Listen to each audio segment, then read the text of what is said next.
कन्या सुंदर देखी, सबको पकड़ लाया और 16,100 कन्याओं को कारागार में डाल दिया।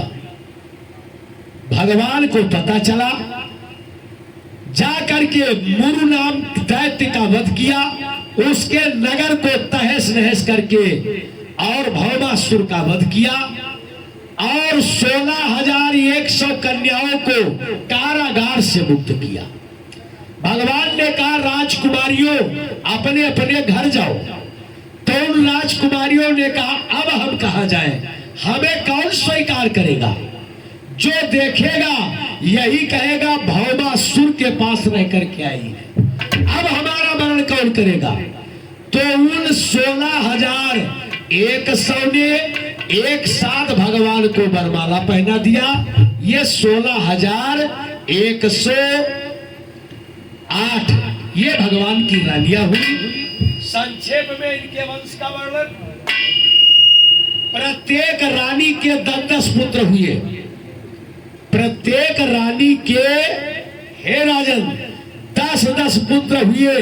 रुक्मणी के 11 संतान हुई, 10 पुत्र और एक चारुमती नाम की कन्या। और इसका विवाह चारुमती का फिर जाकर के और महाराज रुक्मी के ही वंश में हुआ। चारुमती का विवाह भगवान के 1,61,081 संतान हुई, जिसमें एक कन्या, बाकी सब पुत्र। ये भगवान के वंश का वर्णन है। अब भगवान की मित्रता कृष्ण और सुदामा से थी। पत्नी के कहने पर भगवान द्वारिका गए, थोड़ी सी किनकी ले जाकर के भगवान को अर्पण किया। और जब से सुदामा जी ने भगवान को चावल अर्पण किया, तब से ये प्रथा हो गई कि श्रीमद् भागवत महापुराण में चावल भगवान को अवश्य चढ़ता है, भगवान की पोथी। क्योंकि भगवान ने जरा नाम के व्यास से कहा था, आपने कथा में सुना कि आज से हमारी आत्मा श्रीमद् भागवत महापुराण में निवास करेगी। तो भगवान को चावल अर्पण किया। 2 मुट्ठी खा करके 2 लोग सुदामा जी को अर्पण कर दिया।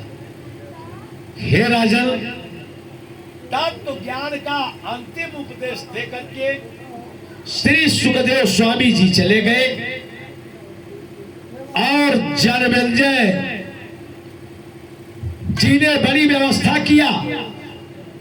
आज महाराज परीक्षित का स्वर्गारोहण है। सर्प चला तो सर्प के साथ एक ब्राह्मण भी चला। पूछा कहां जा रहे हो? कहा मंत्र से मैं परीक्षित को जिंदा कर दूंगा। तो कहा लाओ परीक्षण हो जाए पहले।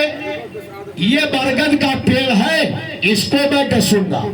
हमारे डसने से पेड़ सूख जाएगा। अगर आपके मंत्र से पेड़ हरा हो गया तो मैं समझूंगा कि परीक्षित जिंदा हो जाएंगे।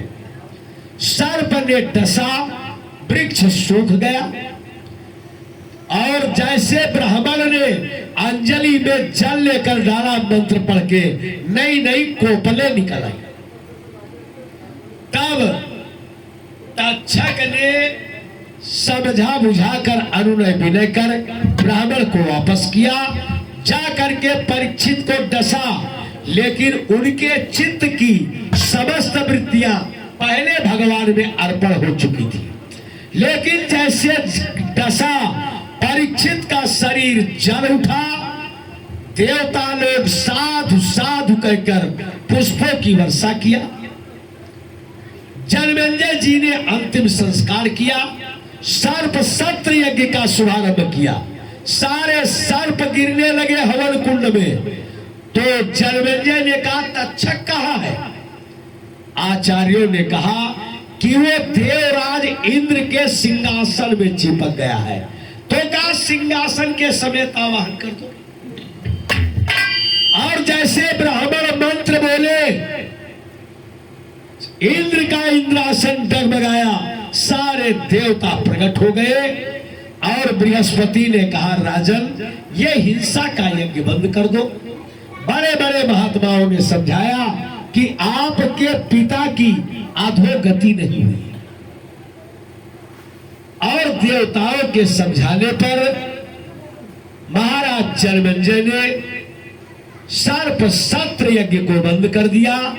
बोलो वृंदावन बिहारी लाल की। आप लोगों ने